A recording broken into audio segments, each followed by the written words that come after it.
আজকের মেনুটা দারুণ, মানে রাতের ডিনারে যদি থাকে না তো একদম সেই টেস্টি লাগে মটর পনির।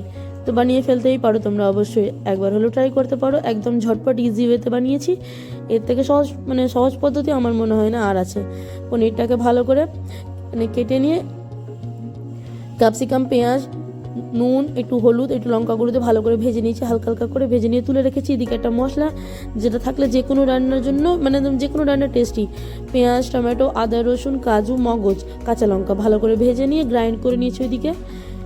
তারপর কড়াই আবার একটু মানে তেল দিয়ে পেঁয়াজ কুচি আর মটর ভালো করে ভেজে নিয়ে তারপরে ওই গ্রাইন্ড করে রাখা মশলাটা দিয়ে ভালো করে কষে নিতে হবে।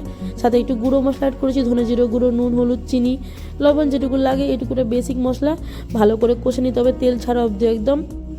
তারপর দিয়ে দিতে হবে ভেজে রাখা পনির, ক্যাপসিকাম, পেঁয়াজগুলো দিয়ে নাড়াচাড়া করে একটু সামান্য লাস্টে মানে বাটার দিতেই পারে, অবশ্যই টেস্টি লাগবে। আর যদি লাগে তো অল্প একটু 1 চামচের মতো দুধ, তাহলে একদম রান্নার স্বাদটা সম্পূর্ণ আলাদা হয়ে যায়, ভীষণ টেস্টি হয়। আর রুটি পরোটার সাথে দারুণ লাগে পনিরের রেসিপি না, ভাতের থেকে আমাকে রুটি পরোটার সাথেই বেশি ভালো লাগে, বিশেষ করে রাতে। রাতে যদি এরকম মানে পনির থাকে তাহলে আর কিছুই লাগে না। কেমন লাগলো রেসিপিটা অবশ্যই জানিও। টাটা।